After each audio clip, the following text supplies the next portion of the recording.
Rồi, xin chào tất cả các bạn đến với kênh của mình nha. Nay thì mình có chiếc máy gặt mini các bạn ơi, Kubota DC70 Plus các bạn. Đây thì mình lái trải nghiệm thử nha các bạn. Mình sẽ cho cái máy này chạy lên cái đám cỏ xanh này các bạn.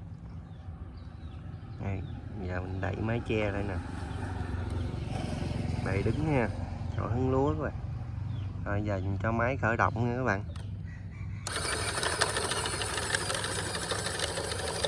Rồi giờ máy khởi động này mình cho nó di chuyển đi các bạn ơi.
Rồi máy vuột bánh xích này các bạn ơi, này thì mình sẽ lắp bánh xích đỡ được các bạn ơi.